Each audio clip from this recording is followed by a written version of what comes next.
through Christmas and I haven't ordered anything because of Go Game Go. What the front door? Damn you, Go Game Go. And for frick's sakes, they aren't even sealed.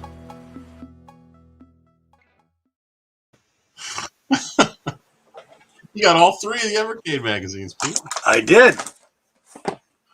Right here.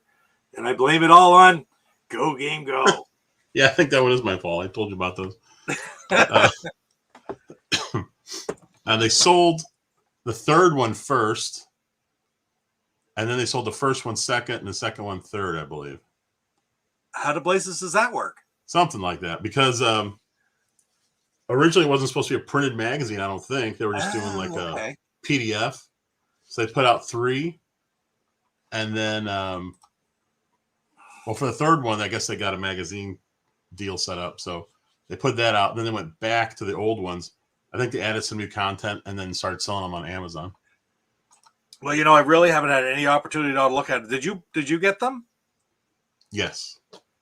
I've not even had an opportunity. I literally, while I was making that video, opened that package with them in it. But they seem really high quality. And, about 30 I've looked through them briefly. I haven't read them cover to cover yet, but it's a quality magazine. Yeah, I know that guy. Oh, yeah. I think I got his old shirt on. Out of date. Collector's item right here. I know. I've got one of his old ones, too. Not that one, but a different one. Retro Rich is in one of the issues. His picture was there beside them. Yeah, that's cool. Oh, was it there? Yeah, it's a lot smaller. And Retro Kill -9. Of course, those are the other guys that do the podcast on. You see him there? Rich is beside them. I think Rich might have an issue where he has an interview there. Oh, okay, that's cool. I believe. Right on. Well, I'm looking forward to checking those out. They're really good. The Evercade magazines. Just go to Amazon and look up. What is it called? Evercade Evolution. Evercade Evolution.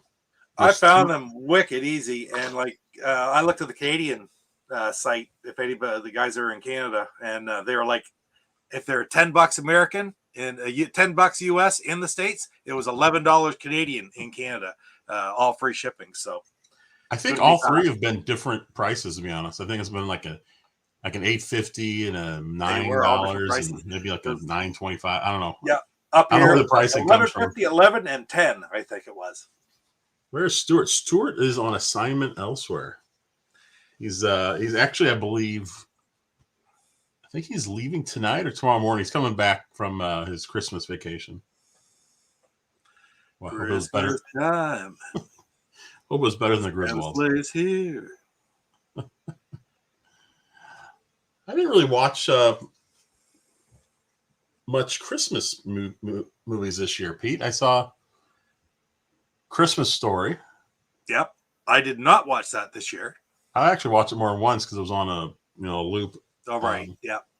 And then I watched It's a Wonderful Life, which I don't always watch every year. Hey, there's Stu right there. Viking Stew. But I was watching that, and it was hitting me that Jimmy Stewart is really good at acting like a very sad and frustrated person. He was really good in that movie. Yes. Jeez. Yeah, for sure. That was a great movie. I'm trying to think of something. I watched one that I watch every year, and I don't even think I got the whole way through it because it was a bunch of people around and stuff. I love Mr. Bean's Merry Christmas, Mr. Bean is what the episode is actually called. Are you familiar with Mr. Bean? I know who he is, but I'll be honest, I've never seen anything he's been in. Oh my God! I know who he is and stuff. Yeah, the whole show is only like 13 or 15 episodes. They're all available on Tubi, and like episode 6 or something like that is Merry Christmas, Mr. Bean, and I recommend anybody wants to watch it. He is so great at physical humor. It's amazing. I was watching Tubi yesterday. I watched one of the Japanese monster movies. I can't think of the name of it. It was a 3-headed monster, and Godzilla and Mothra. No, starts with a G. Oh, Girda or okay. Yeah, well, Godzilla was in it. Rodan was in it, and then a baby Mothra was in it. He was still a caterpillar at the time, but he helped out quite a bit. I have to play it. I don't think it'll get us in trouble here. I love this. What the heck? Okay, here we go. Yeah. No, and I've watched this. I've watched this one at least 3 times now this year. We watched it early. Can you hear it? Yeah. Yeah. Just I love barely. that show. That's my favorite Christmas movie of all time.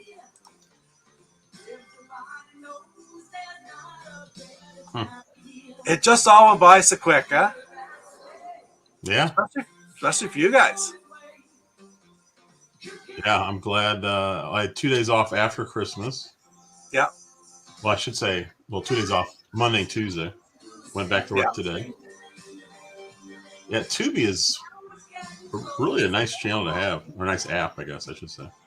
And it is worthwhile to sign up because it does give you. Can you like save lists and stuff? Yeah, exactly. Yeah, it keeps your list, keeps your queue, gives you recommendations. It's really good. It's kind of like Pluto TV. Do you have that? I do not. No, I don't know what that is. Pluto TV. It's a bunch of live channels. So it's like you get a guide and it's just a bunch of channels there you can watch. But on demand, they have a bunch of movies you can watch on demand as well. Okay. Yep. And it's pretty good. It's free as well. All free. Yeah. That's the key right there. Any app must be advertisements. Is it? Yeah. Yeah. There's advertisements. But it's well worth it because the same thing, you sign up for there and you can make lists and save stuff. So who was it? Well, Stu says he's hanging with other Canadians, so good to see you friggin' ritzing it up a little bit there, buddy. And who was it said there earlier said they watched the new Boba Fett today? Born Distracted. I have not. I get up fairly early this morning, about 6 your time, Jeff. Anyway, I get up. Today's our garbage day. It's our recycling day, actually. So I got everything together, all the cardboard and stuff from Christmas. And I was up and I was flipping through Disney, and I thought, do I want to watch it like right now and then wait another week, or do I want to try to wait till there's 2 or 3 episodes available? Because I really do I don't know if I'd rather they dump them all on at once and binge them or wait week to week. How do you feel about that? I'd rather they give us all at the same time, and then I'll just watch them when I feel like watching them. When you feel like what? I feel the same way, kind of. Yeah, that way you can do it however you want. Yeah. Here, Ghidra. I think that was. Yes. I was watching my oldest son. He was just laughing. He thought the whole thing was just like the worst thing ever. When we were kids, those were friggin' awesome. Yeah, I mean, because these are the ones where like close-ups, I guess, are like dolls, and the far away ones, I guess Godzilla is the guy in a suit. I would assume because he's moving around too much. But it was great. Godzilla and Rodan were having a fight, and Rodan kept going up and like just poking Godzilla in the head with his beak. Oh, it was so funny. Well, The Witcher could be considered a Christmas series because it is out at Christmas, and somewhere there's like celebrating or having a party. So if Die Hard can be a Christmas movie, The Witcher can be a Christmas movie. So, do you consider a movie a Christmas movie if it takes place during Christmas, or does the story have to focus around Christmas? Again, I'll go. We've had this conversation, but I think the story has to focus. The purpose of the story has to be some sort of celebration of Christmas. It has to focus upon the celebration of Christmas, not just having Christmas be an incidental occurrence in the background, which could be replaced by anything else and not affect the story in the least.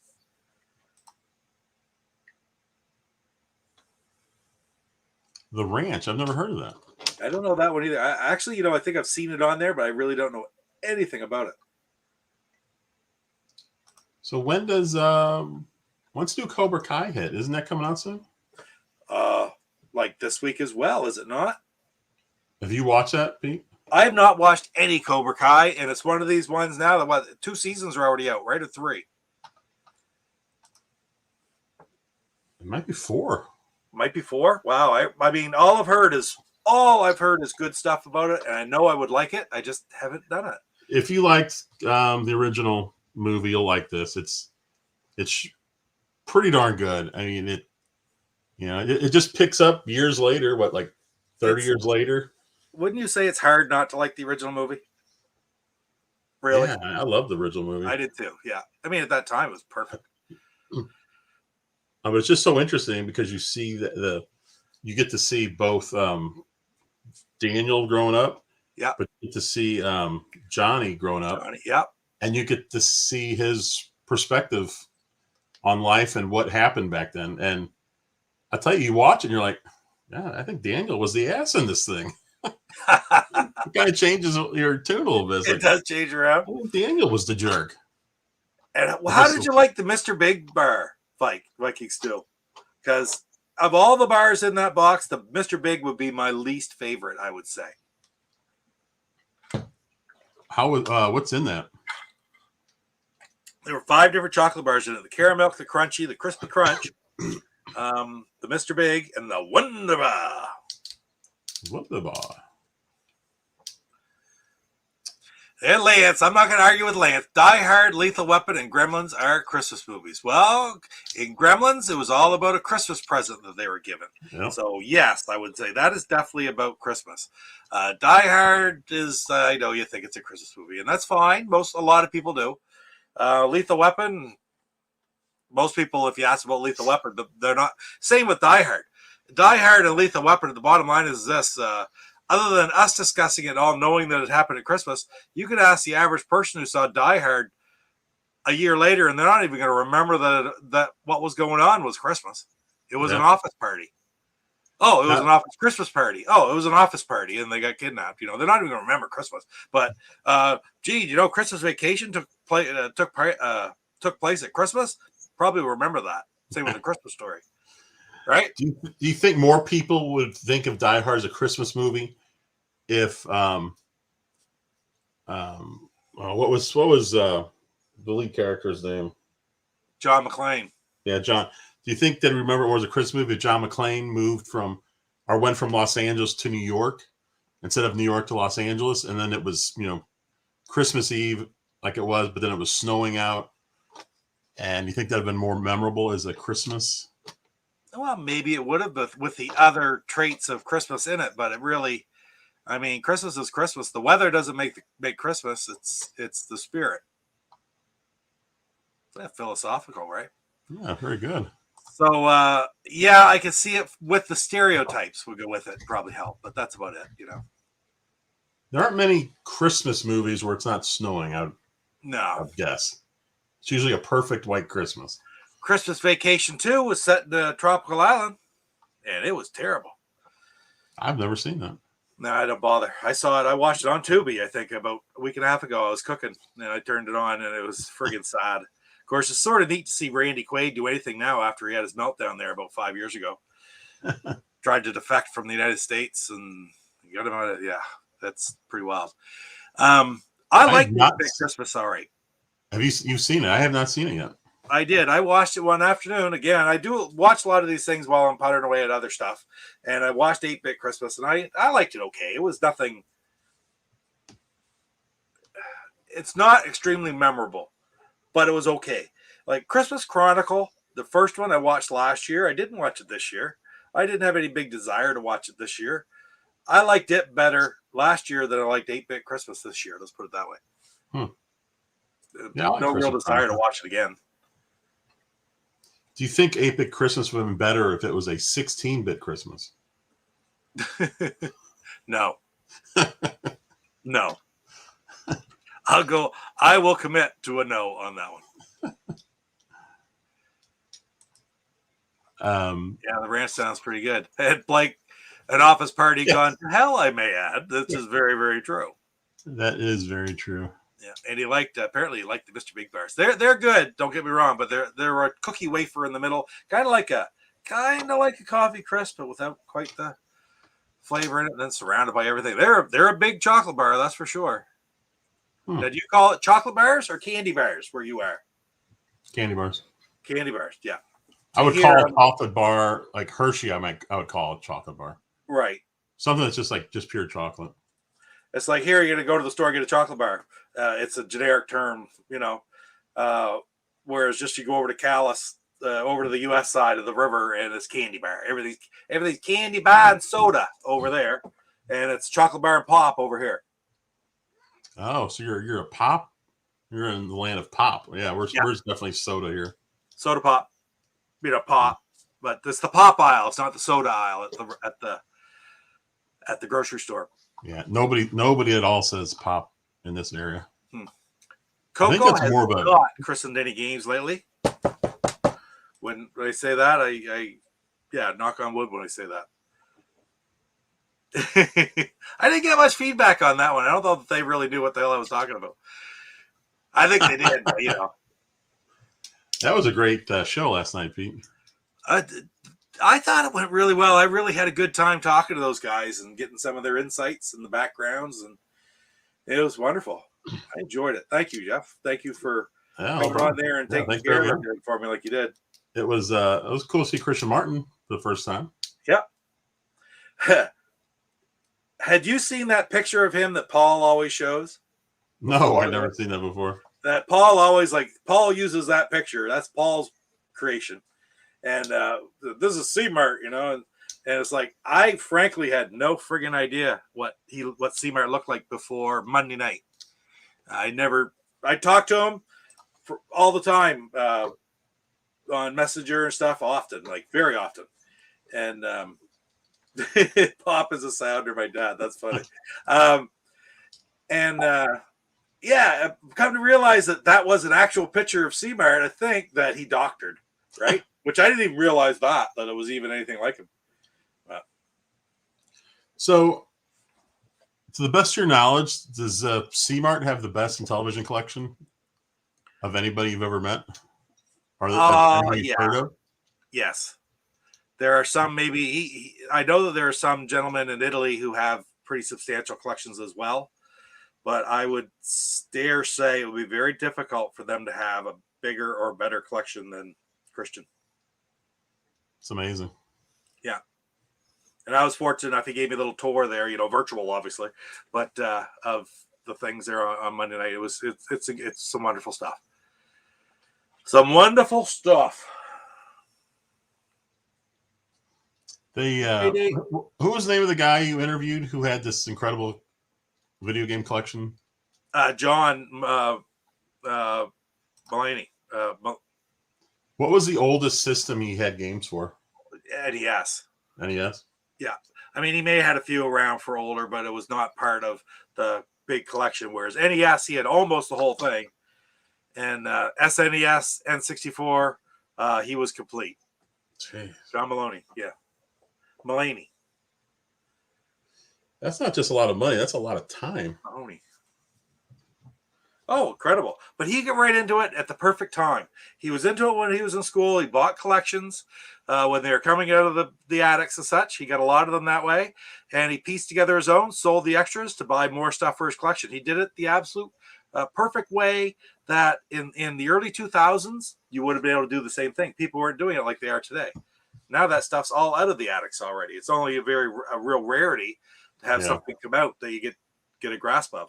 Although, this is for a future, little sneak preview. This is for a future pickup video, but I'll bring a bin around that came to me about 3 weeks ago. No, we got a Papa Pete exclusive showing up. How about that? Wasn't expecting that tonight. No, I'm right here. I can still hear you. Just the other side of the desk, picking some stuff up, making a mess and banging things around. Your camera's shaking. Is my camera shaking? Yeah, no doubt.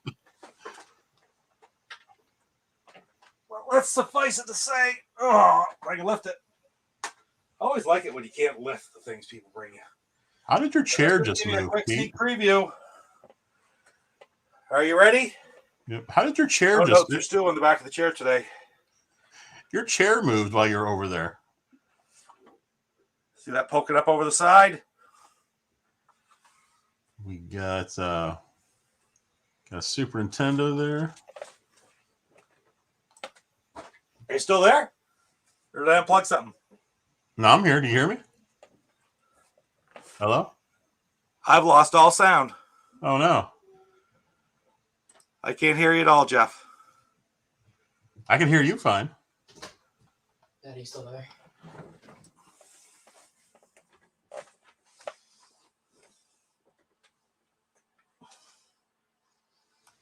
Oh, I see Coco down there. Oh. Look. Coco. Or not Coco. Bongo, look. Look. Bongo, look at the camera. Look at the camera. Bongo. Bongo. There. Can you hear me now? You could hear me, couldn't you? Yeah, I can hear you the whole time. I have plugged my speakers, but I couldn't hear you anymore. What's funny, Pete, is you were over there for a while. Yeah.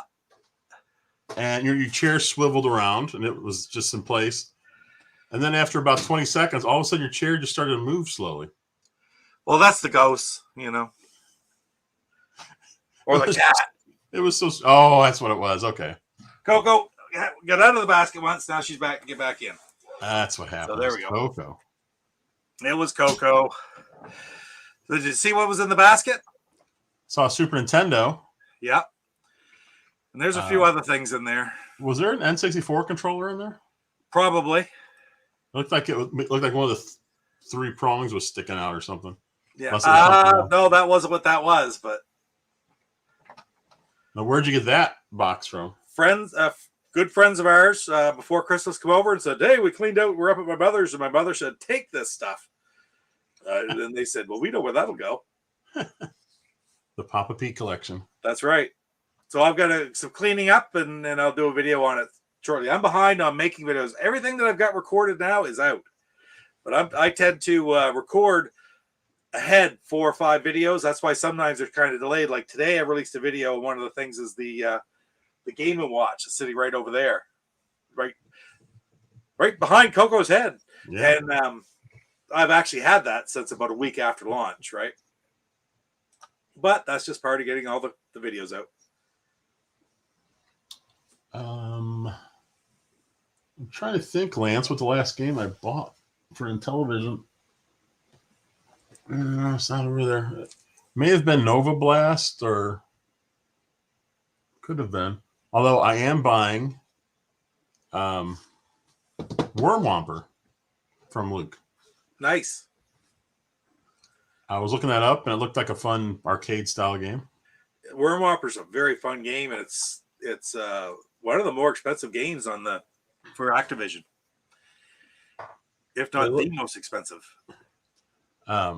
Yeah, I was talking to him last night. He said he's got one for me. He'll set it aside. Oh, right on. Were you talking to him after the show?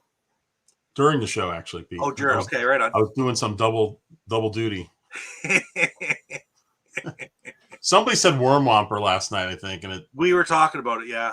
And I was like, I don't have any Activision games for Intellivision. He's like, I got to change that because I have several Imagic games. Yep. It was funny. What was it? Christian Martin said iMagic instead of Imagic last night, but that's what I always called it growing up. I always called it iMagic. And seems to me, wasn't it Paul that he brought to the task on that right immediately? Not immediately, immediately. Now, do we have confirmation that's really how it's pronounced? Actually, yeah, it's Imagic. It's not iMagic, it's Imagic. There's videos from the company out at the time, and that was the way it was pronounced. Have you ever seen those drawing tablets for a computer? Yeah. By a company, it's WACOM, and I and everyone else that I know called it a Wacom tablet. Whack 'em. But when I actually called them and they answered it, Wacom. Whack 'em. It was a Wacom tablet. I got to look at this for a second now that you say that. I was like, that's the best way. If you're not sure how to pronounce the name, just call the company. Let them. Wacom Intuos wireless graphics tablet. Yep. I guess I bought one before Christmas. Was this a tagline or something they used? I don't remember. Imagine magic. A magic. Oh, Lance got Diner. Ooh. Oh, and he got another one for his sister. Nice. There's Now, a this limited one number I of those knew. reproduction boxes, so if anybody's looking for them, they want to get them. There's also a special right now on the Intellivision Collector site. If anybody, actually, I'm just looking at it now, but I saw Carlos Madruga, who's the creator of several of the games that Luke is selling digitally. If you buy Norseman right now, you get Bank Panic free. And I didn't realize, I've not seen a whole lot of Bank Panic. I haven't looked at it for the Spotlight or anything yet. But it's a remake of an old arcade game. Bank Panic, really? Bank Panic. Yep, I've seen on YouTube video play from the arcade version. Pretty neat. Interesting. So Salvatore was saying, Sega was Service Games. They shortened it.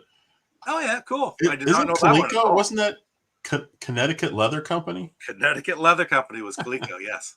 I love that one. Yeah. We were just watching a show on Toys That Built America. It's a new series on Built America type thing. Yep. And Hasbro, I think it was originally like two brothers. I think it was their last name was the company name, and I think they shortened it because I think the first three letters of their name was HAS, and I guess they just took the BRO for brothers and just made it Hasbro.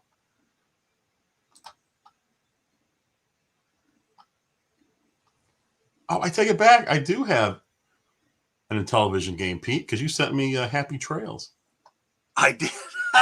Yeah, but you never know what it was from. I think it's Happy Trails. That's exactly what it You is. told me it was. Oh, I think I have Pitfall too. Well, there you go.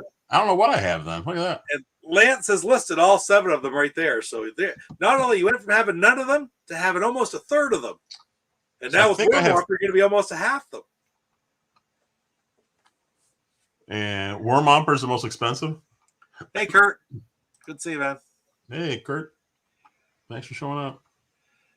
Television Collector, I hadn't noticed. I just have it on the side here, and he's got a lot of great sales on right now.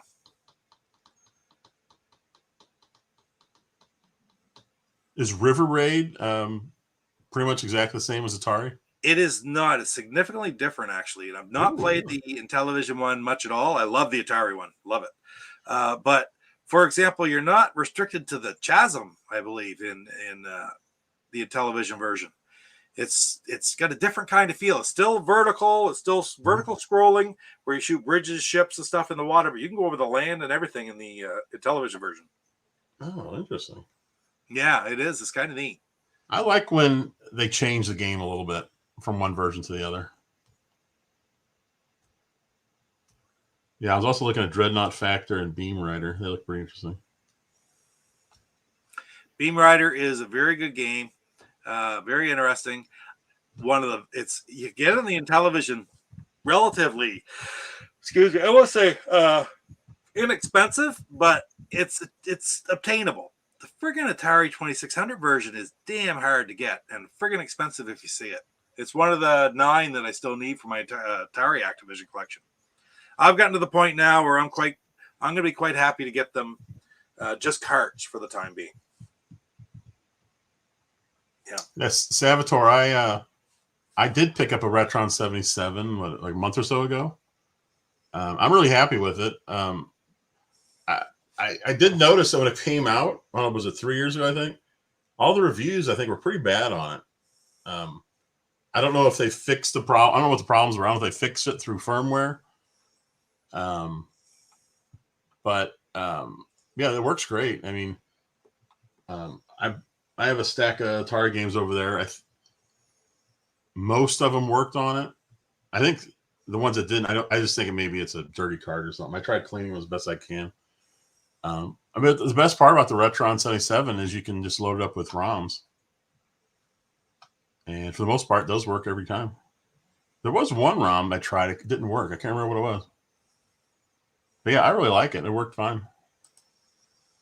If you're looking for some games to fill up your regular collection, like Jeff, $2.99 Canadian, $2.99 Canadian, so about a little bit over $2 American. Royal Dealer, Vectron, Treasure of Tarman. Yeah, those three are all on there right now. Also, Poker Blackjack, but I think you have. Do you have? I don't know if you have any of those. Do you have Vectron or Royal Dealer or Treasure of Tarman, or maybe you do? I'm not sure. I'm not sure if I have Vectron or not. I played it, but it may have been on the flashback. Right.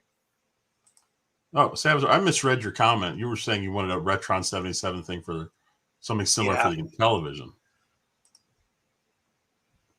Yeah, that'd be cool as long as they gave you a nice controller for it. It's the controller is always the issue.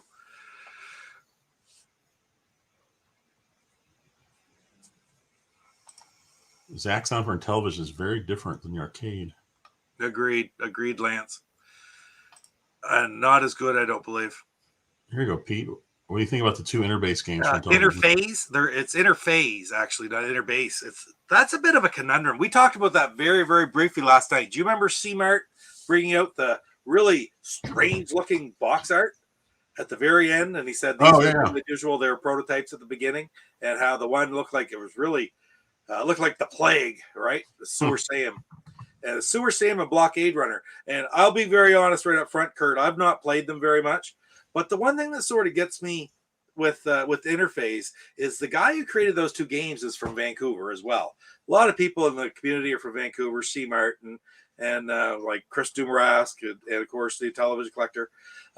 And when they're trying to make the original and television flashback, of course, Keith was trying to get as many games as he could for it.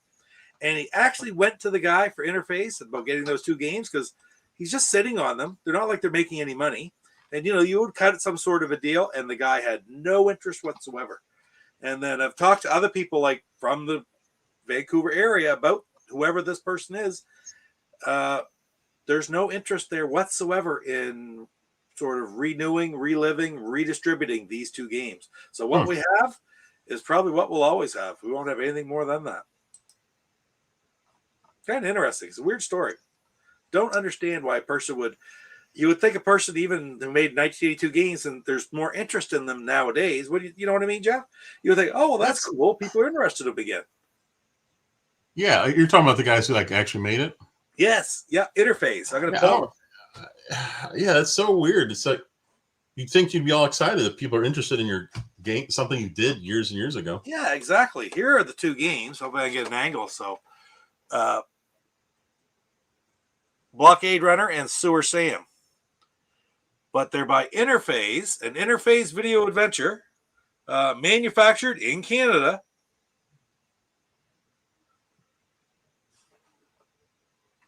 When did those come out? They were out in '83. Oh, so those are original 125? They are. These are two of the 125 right here. Trying to think of how many different manufacturers are in the 125. Of course, you have Mattel, which is the vast majority. You have Imagic. Oh, so Mattel, Imagic, Activision, Coleco, Atari Soft, INTV, which is different. What else would there be? Parker Brothers, an Interface. So there's 8 different ones. High five. Did any developer or publisher just put out one game? Sorry, I missed one. 9. Sega. Oh, Sega only put out one game, and that would be Congo Bongo.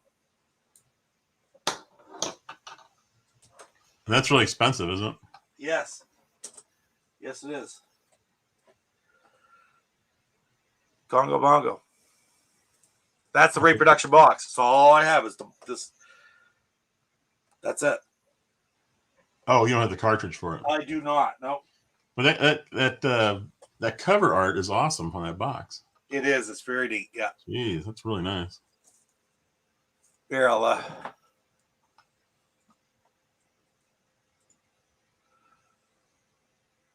Oh, that's awesome. Look at that. Pretty neat.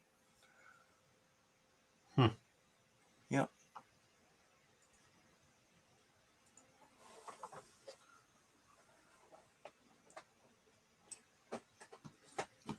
So I think if Pete, there's any other ones. There's here's another one that I missed. So there's 10.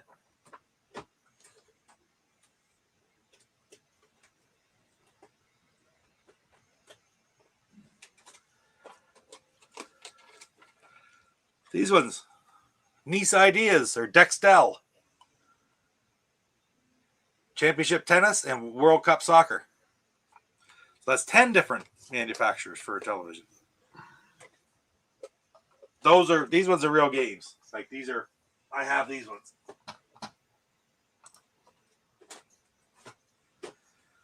how do you spell that, Pete? Is it Dextel? Dextell. Yep. Dextel Inc., I think. And Nice Ideas. Nice Ideas. It's pronounced Nice Ideas a lot, but it's Nice Ideas because it was in Nice, France. Nice, France. France.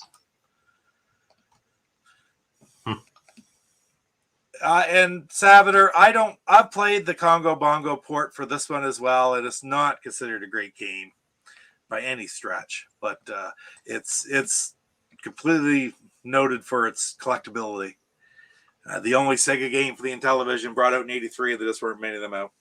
Yeah, Dextel Soccer will play 4 players with extra controllers and an ECS. That was one of Luke's trivia questions. Remember that night? Yeah, it was. I was trying to think. I was like, that was it, wasn't it? Yep. Man, I wonder how many people actually got to play 4-player. Can't be many. Very many.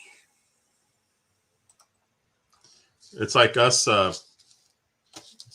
playing Saturn Bomberman with 8 people. It's like, I don't know how many people ever actually got the chance because you have to have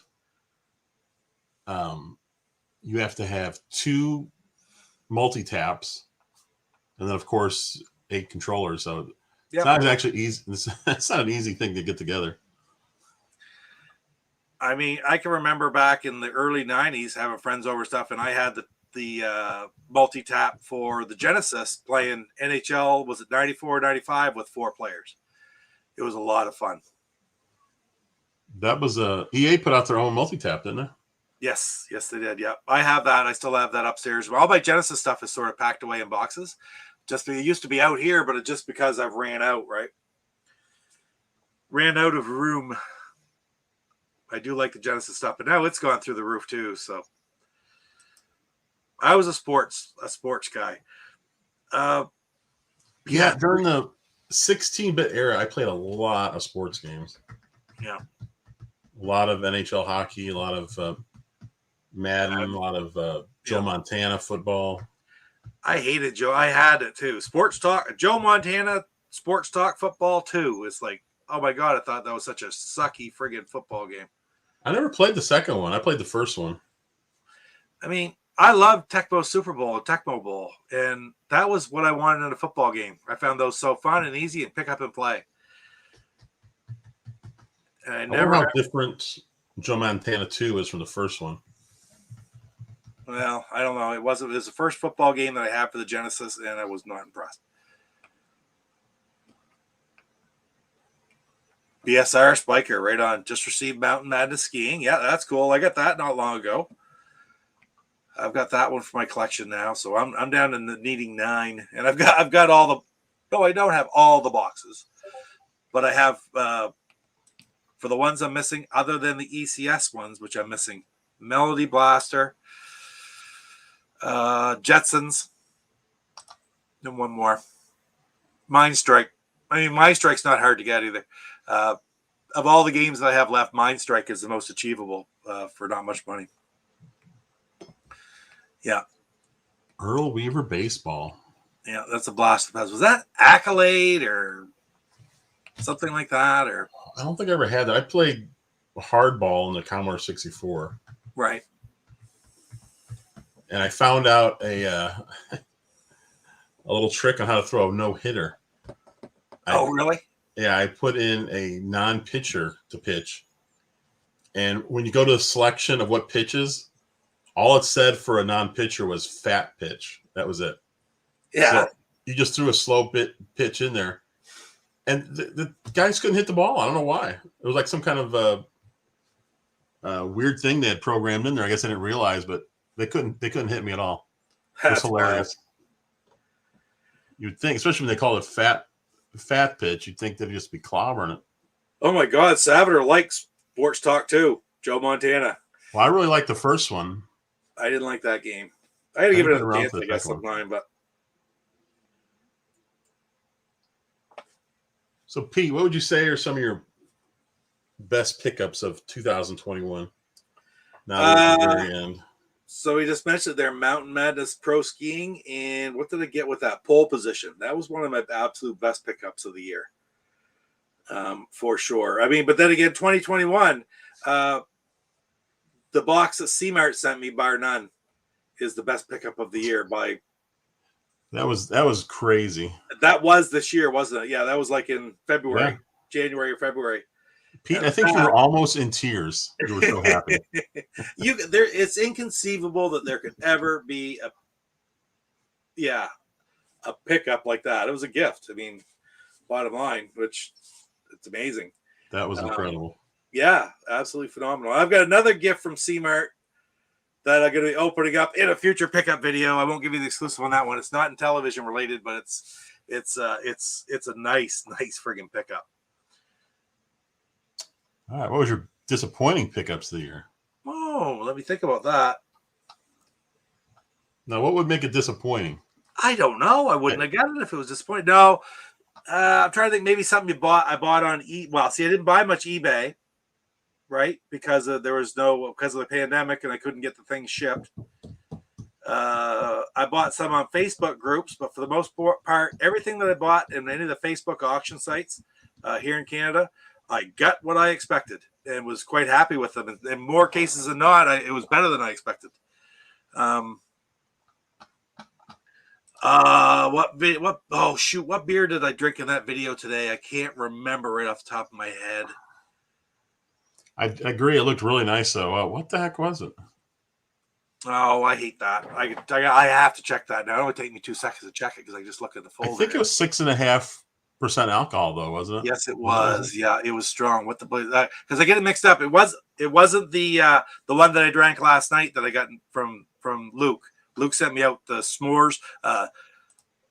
You're killing me, Small s'mores ale. That's what I drank last night at the beginning of our stream. But I think that was in a video 2 or 3 videos ago. Yesterday was right here. It was a nor'easter. How interesting is that, huh? Oh, that's right. That's right. I remember an American pale ale that was made in Dartmouth, Nova Scotia, Canada, and called after the east coast of Maine there. Yeah, and it was good. It was a good pale ale, strong, but I like Nine Locks anyway. A lot of their stuff's strong. They have stuff like I've had on Dirty Blonde. I've had a watermelon apricot blonde. They have one called Frig Off, which I've had on here before, which I really like that one. It's called Frig Off, and I love it. It's great. Very similar, actually, to Northeaster. But, I like the beer at Nine Locks. They've had a good friggin' pumpkin ale, too, every fall. So, hey, Kurt's here in the St. Louis area. I didn't realize that. I don't think I realized that either. That's awesome. They just canceled the World Junior Tournament today, this afternoon, about 3 or 4 o'clock. They canceled the tournament outright. It was being played in Red Deer in Edmonton, and they had to wipe it right out. They'd had 3 games forfeited the last 2 days, and man. They're still playing the Winter Classic, aren't they, for the NHL? As far as I know. That's New Year's Day, right? I don't think there's any. See, they're moving a lot of the games that are being played in Canada. They're moving them to the U.S. right now because there's no restrictions on putting people in the stands, and ultimately that's what they care about is the money, right? So right now, pretty much every arena in Canada would be limited to half capacity. Because the Blues are playing the is it the Wild? Minnesota? Okay. I still want to call them the North Stars. It's terrible. Sure. Yeah. A lot of history there. Are they playing them is this a night game? Is this the first night game? For hockey? for Winter Classic? Oh, there was some in the past. I remember the very first one, the Heritage Classic, they called it. They had Montreal and Calgary, or Montreal in Edmonton playing. And it was at night in Edmonton in the friggin' football stadium, 80,000 people. And it was like 42 below Celsius. It was unbelievable. But they played a few at night, mostly in the afternoon, though. You're right. When is that, Jeff? I think it's New Year's. Isn't it always New Year's Day, Winter Classic? Yeah, but there's been some years they've had 3 or 4 of them, right? Outdoor games. Really, I just thought. Let's see. I'm on Maybe there's only one NHL.com. this year, but they've had years where there's 6 games played outside.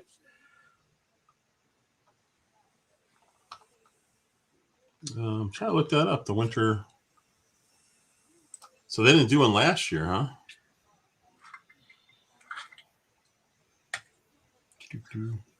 Yeah, the first one in 2 years. 38,000 people are going to be there. Jeez. Yeah. Lance, since that sold and it got paid for too, is the thing. The person paid for it. I heard who won it, and they paid for it. They have it. There have been lots of offers out there saying, "Hey, I have one here. If you want to give me $1,800, it's yours." But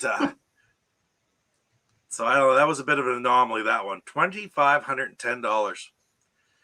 You just get outbid, Lance. Oh. So close. I finally sat down to play some Switch today. Pete, I haven't played much lately. What game are you playing today? Oh, I pulled out a couple of classics, which I haven't played in a long time. Mario Kart. Yep. Which has been a long time since I played that. I mean, I was terrible. Play against JD. Whew, I was terrible at that. I pulled out Splatoon 2, but I didn't play it yet. I downloaded this game called what's it called? Hyperdrive something. It's a shooter, but it's really weird. It's a split screen shooter, and you can switch back and forth between the 2 screens. Okay. And so the screens are similar, but they'll be a little bit different.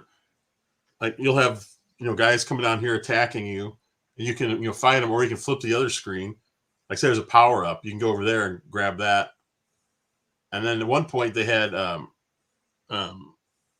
ship that came down on both sides with a beam, and the beam would like go like this and then kind of start to pan across.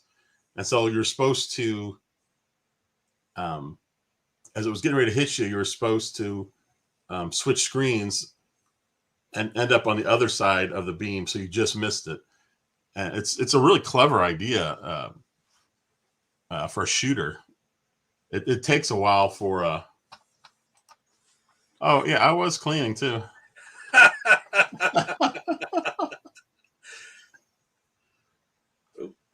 You ratted yourself out.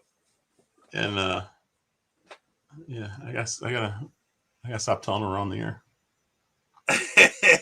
The cleaning was all done. The cleaning was done. Yeah, Everything that's was when I rewarded myself to sit down for 2 minutes to play a game. Yeah, if it was WADA certified, gone for $2 million. That's true. Yeah, really. Is that WADA certified? Is that stuff over with? I mean, they kind of got called out on it. The people that were doing the certification and the people that were doing the auctions are very close. Some of them have are involved business wise with each other, and the whole thing just kind of stunk. Oh yes, very much so. DJC, what's going on? Hey, DJC. Yeah, the old hockey guys.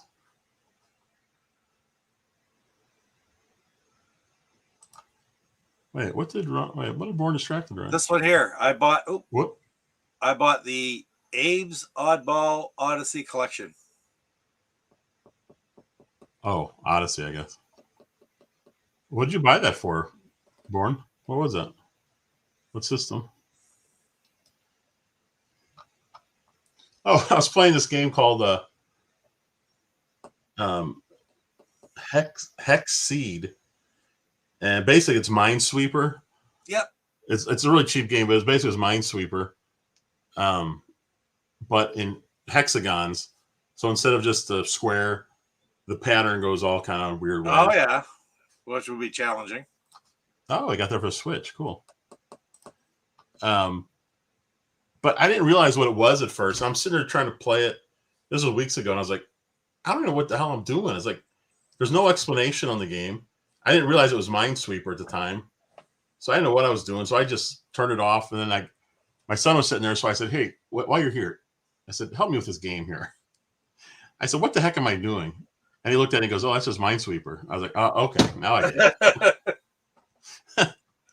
They should have just had that in the description. This is basically just Minesweeper. I can't see. So I put this on for the first time in a long time the other day. We hadn't played it in a long time. And there's a whole bunch of new courses and new characters. That's right. They did add stuff. And a new game, too, which made it much more interesting because all it had was a solo adventure before, which you and I had both beat the first weekend, right? Yep. And yeah, you could go in and you could play a game, head to head, whatever. That was okay. But now there's a actual ranking system in there where you can go in and play 3-hole contests against other people similarly ranked. Ooh, all yeah, right. so that's much more interesting. So I enjoyed that the other day. It's the first time I'd played much. All right, I gotta get that game out then. Yeah, no, worth doing. Didn't take. It was all updated when I did it, and it was there was about 6 more courses too. No, I was not playing any game. I was cleaning my games. Yeah, he was cleaning. He was cleaning while he was doing that. He was thinking about other things, like he was thinking about what he could pick you up for New Year's present. Yeah. And thinking about how he could better organize his games to give you more room to do what you need to do. That's right. Wonder Bar. Gotta love that one. Peanut butter in the middle and crispy, hard, crunchy shell on the outside wrapped in milk chocolate. Chocolate and peanut butter. You can never go wrong. No, that's right. Have you tried the Wonder Bar yet, Jeff? I haven't eaten any of the candy bars yet. No. I need to break them out. I think you've had caramel, right? Yes. So didn't you send that before? Maybe, I don't know. No, it was Arrow I sent before. Anyway, got to try crunchy. Got to try the crispy crunch, which is a similar-ish type thing to a Butterfinger. A little bit different flavor, but similar texture stuff type. And you got to try that Wonder Bar. That's really good. They're all really good. All 5 of them are good. Mr. Big's my least favorite. Stu loved the Mr. Big. I can't remember what the other one was off the top of my head, but speaking of Butterfingers, our neighbors brought over a basket full of cookies, and one of them was a bag full of Butterfinger cookies. Ooh, that'd be good. And it's got the texture of like maybe an oatmeal cookie or something, but it's like a milder flavor of a Butterfinger. It's really good. That would be nice. I thought it was great. I couldn't believe how good it was. Oh, here you go. Most surprising pickups of the year, the Miko physical games. Yeah. Yeah, that did come out of nowhere, didn't it? I agree with that. Totally. Lance, even the part of it didn't get the Go Game Go variant. That was so funny. Because I was on DJ C's show, Astro Smash. Yeah. And it had just been delivered. The package was just delivered like 5 minutes before showtime. I've been waiting all day because I wanted to open these things up. And so I had them here, and we were on the show, and I started opening it up, and I was just like, what? I was like, look at this. That was so weird.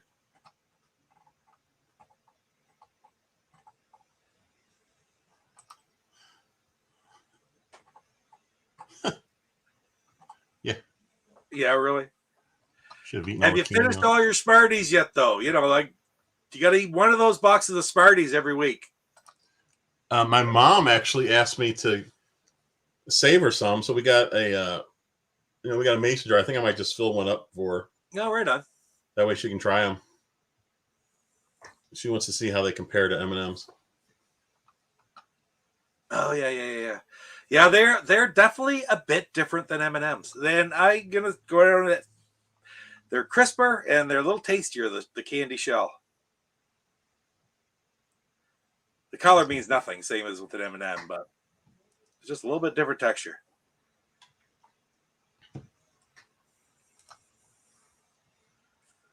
Yep. And we both have the Intellivision ones. Like, there's mine. Yep. And yours is right behind your shoulder there. Mine's right there. Yep. So, Pete, is 2022 the year we get the Amico? Oh, yeah. I expect so. Yeah. I sincerely do. I remember me saying that about 2021. I didn't think there'd be any chance it wouldn't ship in 2021. Well, I'll tell you this right now, though. I didn't expect to be sitting here worried about pandemics and isolation and all the thing and hockey tournaments being canceled in 2021 Christmas either. So, who knows? But I mean, if things finally do settle down a little bit, absolutely we'll get it.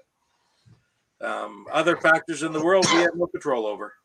So, but do I expect it? Yes, I do expect it in 2020. So I had 2 game systems that did not ship this year. Of course, the Amico and then the Playdate, the little yellow handheld with the crank, that didn't ship this year either. It was supposed to. And we thought the Versus Founders wasn't going to as well at first. Yeah, they said it wasn't, didn't they? Didn't they put an announcement say it would be out early next year? They said it was not going to. It was going to be early 2022 for North America, and they just got enough in, I guess.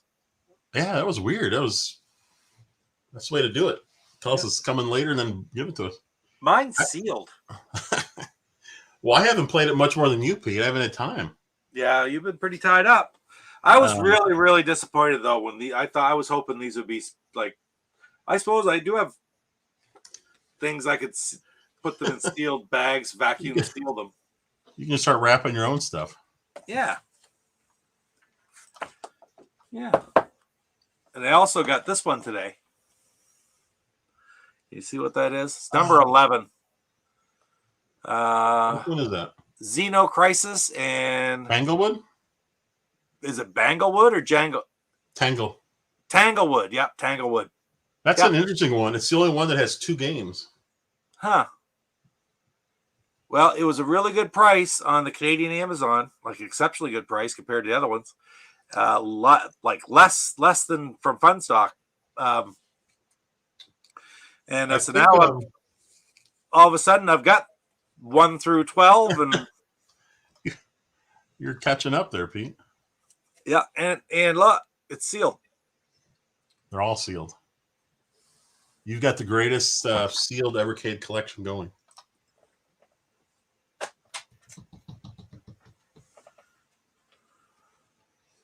Look at that. All sealed. That doesn't even include your verses.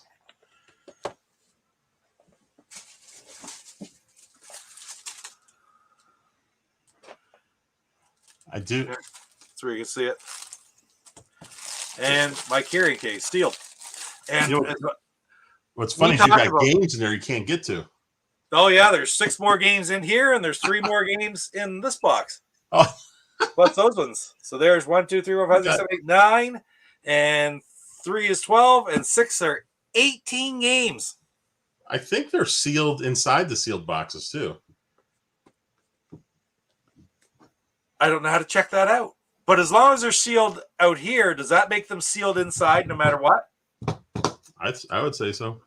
Because I'm pretty sure they're sealed. If they're sealed and they weren't sealed inside, they would be unsealed. Oh, wait, they are sealed. I remember now. I had to open them up once I got into the box. So your games are double sealed. Truthfully, though, this isn't going to stay sealed very much longer. But, I mean, I'll open them some year. But Mama C wants to play them, so they'll get open. Does she want to do the handheld by herself, or does she want to play? Yes. Mostly it's the handout. She wants to check it out. She loves a lot of the old games and such from back in the day, and that's why she likes to Switch so much as well. But like her and I were talking today, last year at this time, it was a little bit different year with work, a little bit different stuff going on with what the kids were doing, traveling and such, and things going on around. And she was playing a lot of Animal Crossing, right? And I was going to get her own Switch. Well, she hasn't been able to play. She hasn't had a second to play, basically, since then. So she's just looking for a little bit of an escape, maybe, and this would be a nice, simple way to do it without trying to get into anything as time-consuming and occupying as Animal Crossing, right? So what cartridge would she go for? What would she go for? I think she would probably go for the one like the Namco. With is it Dig Dug on the Namco? Yeah. Yeah, she likes Dig Dug, Pac-Man. I think it's Namco 2 as Dig Dug. Don't they have Dig Dug 2 on one of those as well? Now I gotta take a closer look. I think it is Dig Dug 2. Yeah, that game is a little tricky because it doesn't play anything like the first game. Oh, really? Yeah, it's completely different. She'll just mess around with it. Well, that'll be fun. She'll have a lot of games to play there. Yeah, that's right. If I let her unseal them. Xenocrisis Tanglewood has 2 games, which is, I think, it's the smallest amount. Yeah. I think Worms only has 3 games. And I don't think I have that. I don't have that one yet. Yeah, that was a disappointing one for me. Really? I can remember you talking about it when it was, because it's fairly new, right? Fairly new, like the last year it was released. And you talked about it. You were anticipating it. Yeah, it's So what is it? I think it has Worms Armageddon, I believe, which is my favorite Worms game. Yeah.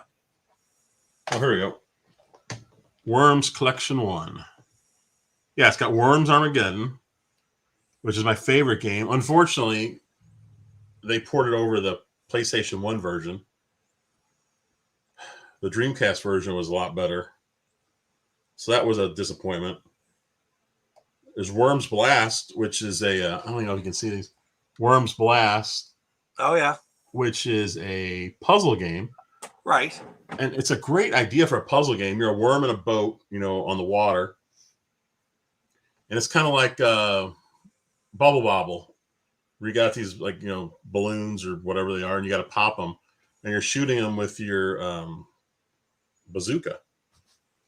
But the only problem is the game is so hard. I mean, the difficulty ramps up, as quick as anything. It's just nuts. Well, that's one of the things that kills a game quicker than anything. If it's too hard, too fast, you don't want to play it. Yeah, and then but that's the Game Boy Advance version. I was kind of hoping for the GameCube, but I don't think they're going to ever do GameCube. And then the other game is the original Worms. Okay, yeah. And I gotta be honest, there's no reason to ever put the original Worms on a collection like this. Worms Armageddon is just so much better. I don't know why you'd even. Personally, I don't know why you'd play it, but that's just me. Maybe there's some Worms fans out there that want to play it. I'd rather just play the Worms Armageddon. So that cartridge was probably the one I'm disappointed with the most, to be honest. Was it Kurt who also asked earlier what I thought the best graphics on any video game box were? Oh, it might have been Kurt, but somebody did. Then I'll talk about the one Kurt asked right here. But I still think Atari 2600 had the best box art.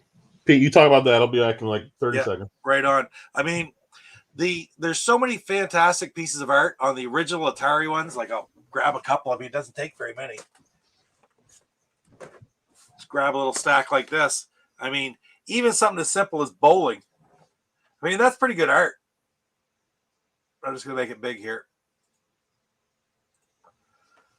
Okay, and then I just grabbed these at random without even really thinking about it. And then you have Human Cannonball. I like that. Miniature Golf. Crappy game, great box art. Like watercolor. And I like that with the Intellivision too. The Intellivision is very good as well. Football. What do we got next? Basketball, fantastic game and fantastic box art. I'm trying to grab this. 2 more. Home run, baseball, again, same thing. And last one I pulled out, even Breakout. Look at that. That's pretty cool. And if you haven't seen it, Tim Lapertino had a book that came out several years ago called The Art of Atari, which I'm going to grab it since I'm talking about it. It's right over here. If I can find it. Yeah, I've got that one too, Pete. It's a great book. Fantastic book.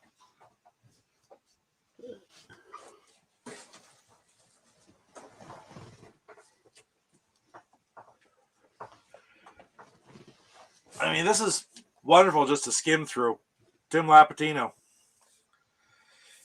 And all the different things. When you look at the cover, and you recognize the games from Missile Command up top. You got, other side, Warlords, Centipede, Super Breakout. We got to look closer at this one. I think that's Asteroids here. Fantastic book. And yes, the television art is awesome as well. And as far as the boxes that were the toughest boxes on the television, well, it certainly isn't the ColecoVision boxes because those fell apart pretty friggin' easy. I'm going to fix this here. Yeah, there's Lance saying they. Oh, there you go. Yeah. Yeah, you're absolutely right. They're crappy cardboard, low quality cardboard, Lance. Right. But I'm going to say Activision. The Magic are good. Like here, I get a kick out of TJ every time he talks about the Magic boxes are terrible because you pull them off the shelf and the stuff all falls on the floor. And it's like, well, eventually you learn, But the other thing about the Magic boxes, they're beautiful when you buy them. The silver and stuff, dings up so bad. It really does, I find, ding up quite bad. But the Activision boxes are awesome, and they hold a good shape. And frankly, so do the Mattel boxes. Not the later ones, not the INTV. That's why they're so hard to find. The flip-top boxes are always bad shape. You know who? The gatefold boxes. That's why you still have boxes for television games nowadays. When you find them, you don't see you see a box of Atari carts, and you see a box of television games in the box. Oh yeah, Saturn boxes are terrible. I've got a stack of them over there. Almost every one of my boxes is broken, like the hinge. Really? Terrible. And was it the same one as Sega CD? I'm not sure. I never had a Sega CD. I'm not sure. I think it's the same box, basically. There was some really good artwork on some of those boxes, though. Who had really good box art, I think, was Super Nintendo era. I had some really good box art, especially if you look at some of the Japanese box art back then. It's crazy. I put these right back up on the shelf before it. All right, Pete. Speaking of that book, which is awesome, here's something else this is also by Tim Lapatino. Check this out. Here, I'll do a solo thing so I can show it really bad. Yeah. Oh, I'll get that. You got it. The heck is it? It says 40 up at the top. Poster collection. Wow. It's 40 posters, basically. I think they're just posters of some of the ones from the book. So you can see it's real thin. Yep. This thing's really big, though. I don't think it really explains all, though. Doesn't say all of them. That's beautiful. Like I named those Missile Command, Super Breakout, Home Run. You got Sword Quest, Earth World, I think it is. Could be Fire World, but I think it's Earth World, Yar's Revenge, and Centipede. Man, this thing is really cool. I haven't even opened it yet. I could. This is one of those things I'm not going to open until I'm ready to actually kind of frame these, because these would be cool to have hanging up in a room or something. Sure. Maybe I'll ask Celia if I can hang this up in our bedroom, all these posters. She might like that. She may like that very much. I mean, who wouldn't want a Yar's Revenge poster in your bedroom? I know. Hang that right over the bed. Then you really got something.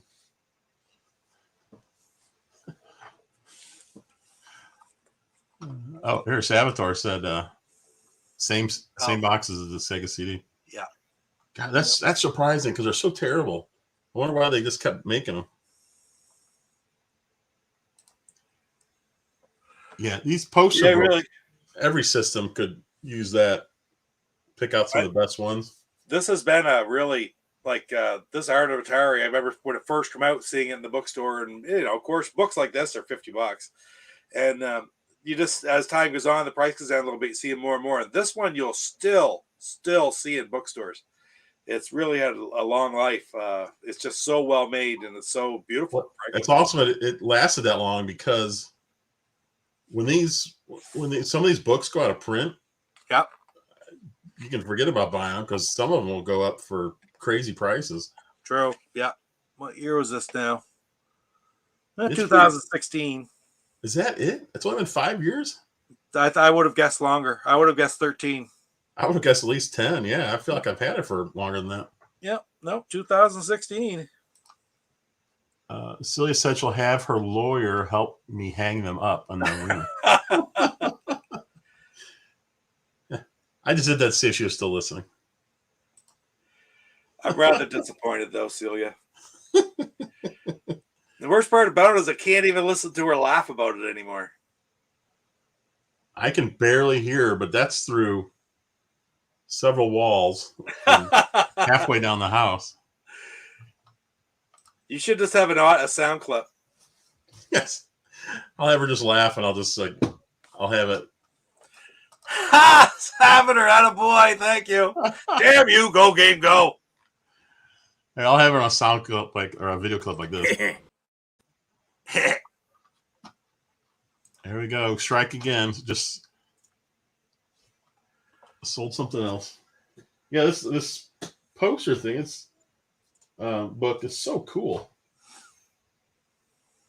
It's a great idea.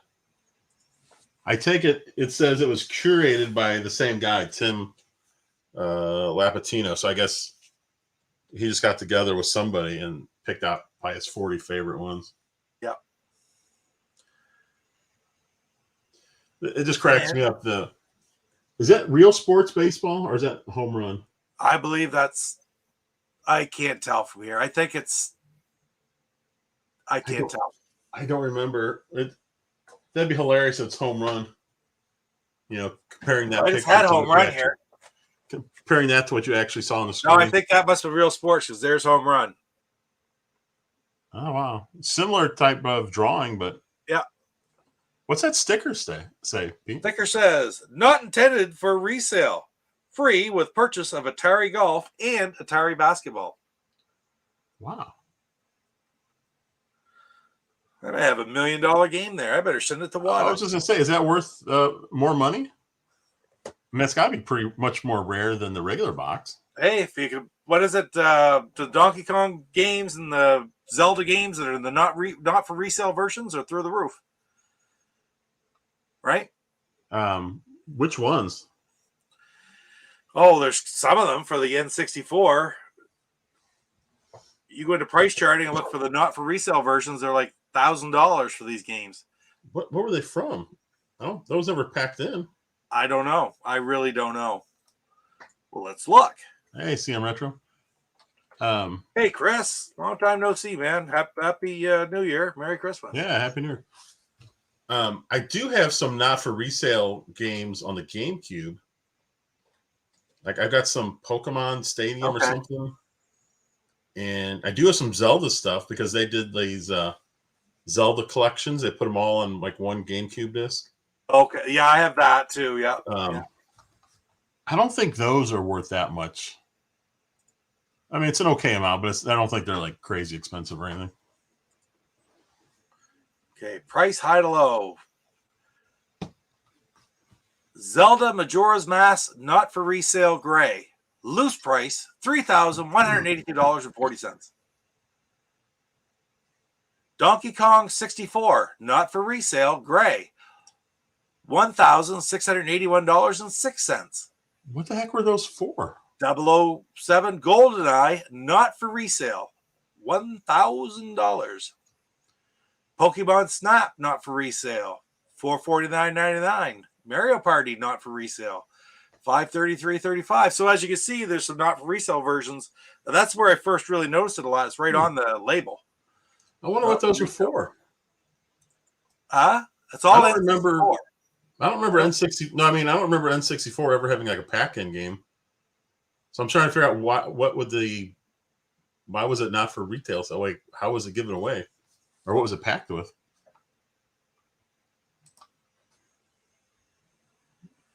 Oh, heavens no, Kurt. There's too many Atari 2600 games, too many truly obscure, ridiculously expensive. I just go for subsets. And by subsets, I mean, like you can go to the actual Atari games and they all start from CX, well, the Atari 2600. Before it was called the 2600, it was Atari VCS. It became the 2600 later on after they released the 5200 because the system number was CX2600. Game 1 Combat CX2601. So you can go up to 140 some of those of regular Atari games. Some of them are not attainable really. But I call the first batch where they're in the boxes like I just showed a few minutes ago, I call them the Rainbow collection. Okay. I have all the Rainbow collection except for Basic Math. Which is one of the original 9 games, and it's not even a game. It's terrible. And for pity's sakes, yeah, I don't know. I just can't dump $200 in the Basic Math for Pete's sakes. That being said, I got my lead on a cart. I have a manual. It's just the box. So a piece of cardboard for $200 for Pete's sake. Anyway, and there's 44 Activision games for the Atari 2600. I'm trying to get all 44 of those. I've got 35 of them, and 17 M Network, of which I have 15. So stuff like that I go for. But as far as, I don't think there will be very many complete Atari sets. But one of the closest ones you may ever see, if you go back and go, it's a great video. Mike Matei did it for Cinemassacre channel back, the same old channel with AVGN. I saw that video. About 2 years. You see that one, Jeff? It's crazy. This guy was crazy. The Atari games. This guy had the obscure stuff. Really, if you're interested in old Atari games, complete in box, that's the video to watch. It's about 25 minutes, and you just wish that they do it again and show you more. It's phenomenal. If he didn't have everything, he was very close because he had some of the weirdest stuff. I mean, he had stuff from all different countries too, not just He didn't just have North American stuff. Yeah, from all over the place. I can't even tell you now some of the things he showed, but it was just like one thing after another, as DJC would say. It was jaw dropper after jaw dropper. This guy brought out and showed for the Atari 2600. And it was really cool. So they don't need little. They don't need referrals from our channels, but that's the video. That was a classic one that everybody who loves Atari should. I do think it's cool to collect all the Activision and all the I think Magic games would be fun too. Yeah. You know how many Magic games are on Atari? I do not, and that's one that I'm looking at my Magic games. I only have 6 for the Atari. Okay, I've got Demon Attack, Atlantis, Cosmic Arc, Riddle of the Sphinx, Firefighter, and Star Voyager. So there's a lot of games there which are fairly expensive. Not there, but Magic games that are fairly expensive. But there's a lot that are kind of attainable too. Just haven't got them. So there can't be that many. Do you think? Maybe like 12, 15? I am thinking closer to 25. Because really? There's quite a few more obscure ones, Magic games that were released for the Atari 2600 that just never get over to the Intellivision, and the Intellivision has 14. I was telling you, I was playing a really weird one on the Retron. Oh, can't remember what it was. It was you played a guy almost like Kid Icarus. You're kind of floating around, and at the top of the screen were these like breakout bricks. Yeah. And you were trying, but then there was also like these enemy guys kind of floating through, and it was actually really fun. But I can't think of the name of that thing. I'll have to look that up. The guy, the guy who does a podcast for every Atari game. Was this Ferg? Ferg, yeah. Ferg. Yeah. I'm thinking of Phineas and Ferb. Yeah. Atari 2600 podcast. He did a Cosmic Arc and maybe he did Cosmic Arc and Atlantis. No, he did one of that other game I'm talking about. It's okay. It's a real oddball. A lot of games now that I had never heard of. I like listening to Ferg. I really do. I like listening to that podcast. Is he still going on? Because yes, I just recently started listening to it, and it's like from years ago. Yeah, well, I caught up to the first 100 this summer, but they were 15 minutes. They were like 10 minutes and 15 minutes, and they started getting longer and longer as it went on because he was getting so much more like reader input, and people would send him audio submissions about games, and people send him this and that. The shows just kept getting longer and longer. Oh, that's cool. A little bit harder, but it's great. Nobody covers the Atari games better. And as if you caught last night, a lot of the credit for us having the Intellivisionaries podcast today goes to Ferg, because he was the first one to start a podcast like that about a specific system. And they're friends. They're all friends. Like there's some great videos on the Intellivisionaries YouTube channel. Great videos. I say you want to watch them, but they're kind of neat. Some are really neat, where they put a television versus an Atari head to head in checkers and backgammon, chess, stuff like that. It's pretty neat. It's Ferg and Rick doing it. Oh, that's neat. Yeah. Anyway, Mike, good to see you, man. Nintendo champion. The most expensive and television game I own is probably Mountain. What do you call it? Mountain Magic Pro Skiing, or the skiing one. What's the name of it, Lance? I can't remember. I'm gonna look it up here. Others, Atari, no. Other systems. Here we go. Mountain Madness Pro Skiing, I think is what it's called. Mountain Madness Super Pro Skiing. That's probably the most expensive one I think I have. No, I guess it isn't really, is it? Let's see. Is that a later game? Did that come out much later? It is very much later game, yeah. Have you played it, Pete? I have played it. Yeah, I played it some. It's good. It's good. It adds a lot in compared to the original skiing, although it plays similar. It has a lot of extra features. Tutankhamun might be my most expensive game now. Then I don't know why they have Hover Bubber in here for $180 for Pete's sakes. Hover Bubber. It's a homebrew. If anyways, there's not one of that's the most expensive homebrew according to that, and I don't believe that for a second. Kurt Brad said Kurt's got 15 M Network games for Atari. 2, 3, 4, 5, 6, 7, 8, 9, 10, 11, 12, 13, 14, 15. Then there's something up there because I believe there are 17, not 18. I am also missing Star Strike and He-Man Master of the Universe, and I thought I had all of the others. I'll have to double check that. I'm going to double check that, Kurt, about how many there are, because I was quite sure there were 17 M Network games. I have Born Distracted asking if we've ever watched Boardwalk Empire. I have not watched that. No, I have not either. It's on HBO, right? I'm not even sure.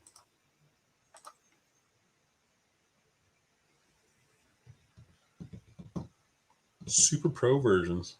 All right, what was I looking for? I'm looking for M Network titles. Well, let's go. List of Atari 2600 games. I find on Wikipedia it's always there's a good list that you can break down by company quite easily.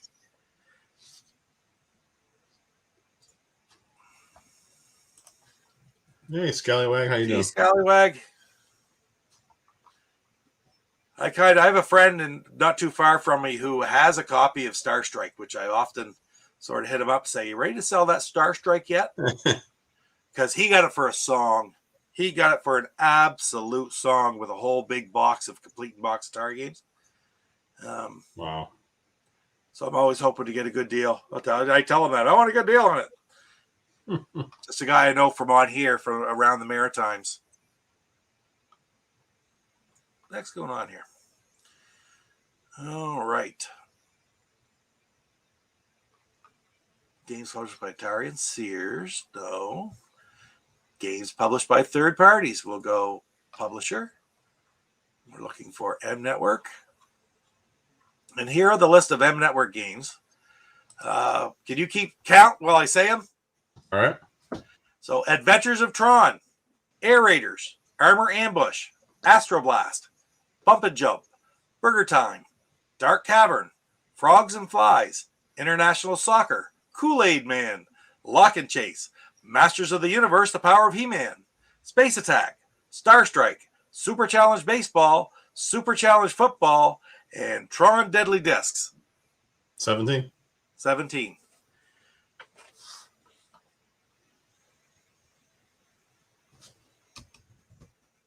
Now, there might be some minor variants because, for example, they published almost the same games, M Network games, as Telegames in Europe. But not to be confused with the Sears Telegame or another name that went by Telegames, which released games over here as well. There's so many of these friggin' third parties. I do have Fathom. No, you're right. You know what? I'm going to say this right now. I'm going to go off on a let. Even though it isn't listed there, Fathom would be my most expensive game. I keep changing, but because the Fathom that I have is shrink wrapped. Mm. So, yeah. You want to open that up live right now, Pete? Pardon me? You want to open up You want to open that up live right now? I do not. If I'm not going to open up my Evercade sitting right here, I'm not opening up that Fathom. You should have Mama C come on and open up the Evercade live when she goes to play it. Well, we may do that next week then. That might be a plan. If she's here. I think she will be, though. It's like with Atari, people say about collecting complete Atari games. I just have a list up here real quick. It's like Red Sea Crossing, for Pete's sakes. I don't know what they want. They have like, that goes for like $12,000, $15,000, $20,000. I don't know. So there was a crazy. I don't even think it's possible to have a complete collection because there was a game. What was it called? For some reason, I think it had to do with an alien. But literally, there's only like, I don't know what there is in the world, like 2 or 3 or something. Some guy made it, and he had the cartridges made, and there's Air Raid, same thing. I think there's only like there may only be 1 or 2 that are known to be in existence, because someone found out about it and they looked at it and they couldn't find it anywhere, and someone I think actually has one. There's a weird story. It's like the guy was just selling them like out of his house or something. But it was during, I think, the actual Atari time. Air Raid for the 2600. Loose price. So cart only. $8,142.81. Complete in box, $32,678.94. These are price charting prices. So you take them for what they're worth. Kind of crazy. Kind of crazy. Then there's the birthday games as well for the Atari. I don't know what they're called.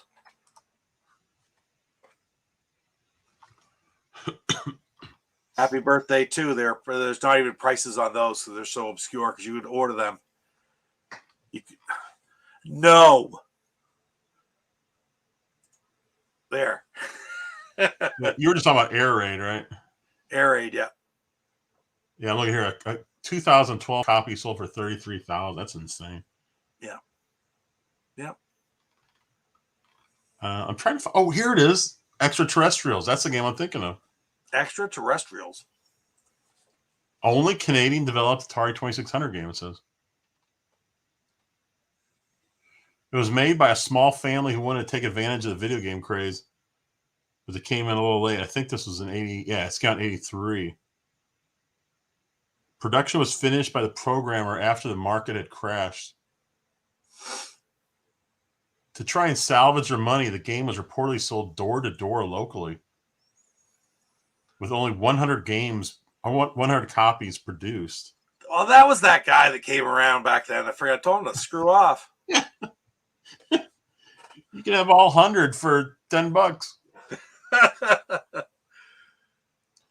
Look at this game and its rarity did not come to light until 2011. Skill Screen Games. That's cool. Isn't that a neat it's a neat cartridge. Hold on. I wonder if I can show it here. I love the cartridge.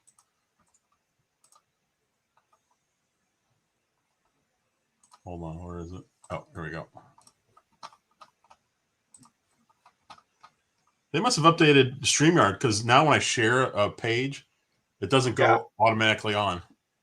There's a setting for that. Oh, is there? Yeah. There you go. See the extraterrestrials label? Yeah. Look how awesome that is. And happy, birthday mania. What is that? That's that birthday game I was talking about.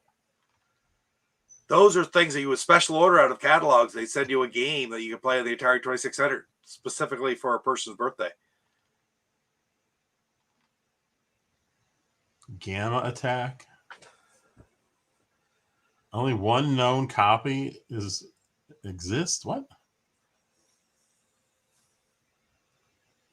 One collector has it and will not part with it for anything less than $500,000. Wow. Wow. Wait, Superman? Why is Superman expensive? Well, I don't know. Sears one, maybe. Oh, it says several different editions exist of the game. Only the copies with yellow letters are particularly valuable. Huh. I guess it's some kind of variant. I love this karate game. So what's number one here?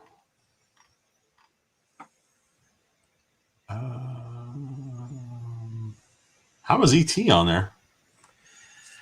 Take a lot of those with a grain of salt. A lot of these things that they put on there. Yeah. Why would that be worth anything? There's plenty of those around. Oh. I just thought I saw a mod flash before my eyes.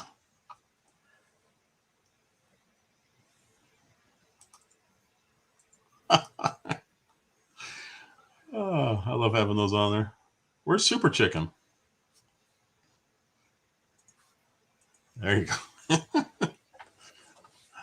don't know why that's so funny. Holy cow, look at the time. We've done an hour and a half. We did. All Didn't right. even realize it. I guess we are done, Pete. Wow. Thank you We guys made it. for joining us tonight. That was great. Yeah, that was fun.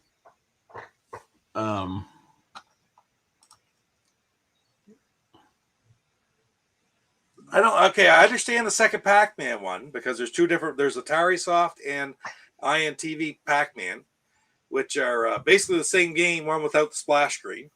But I don't understand the Star Strike one that you're saying. So you don't know of a second Star Trek? Yeah. Oh, JD's taking place. Get your answer in. Oh. Where's Perry? I'm not sure where Perry is. We had Bongo on earlier, though.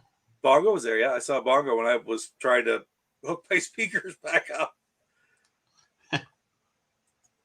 Go. Oh, he means Space Battle. Okay. Well, if you want to go with Space Battle, Space Armada has the same thing. There's a red box version of that as well.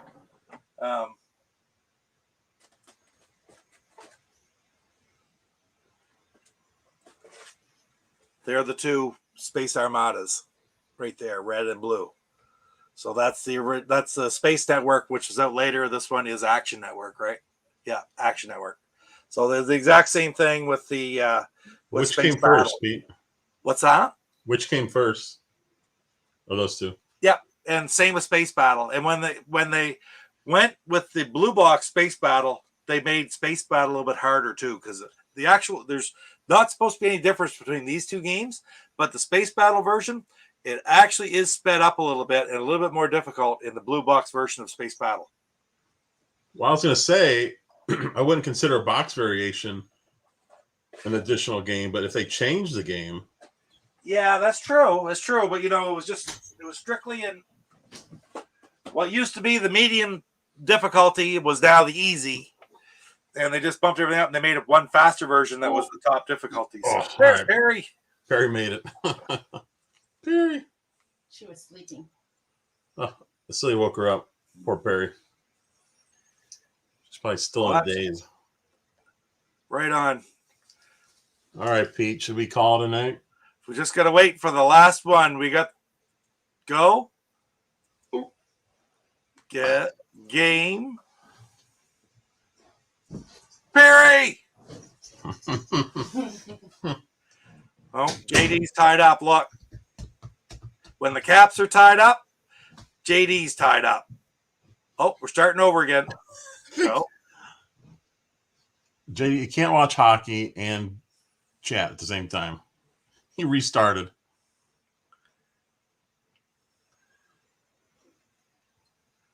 Oh, yeah, Lance. Happy New Year, everyone. It's our last show. Last show of the year. Happy New Year. JD, he goes go, and then Cap score. Boo.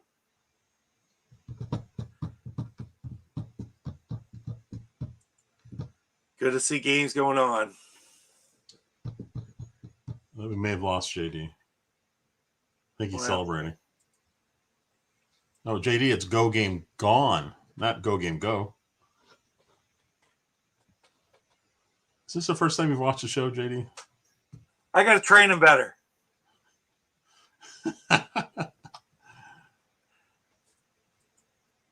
There we go. Take care, guys.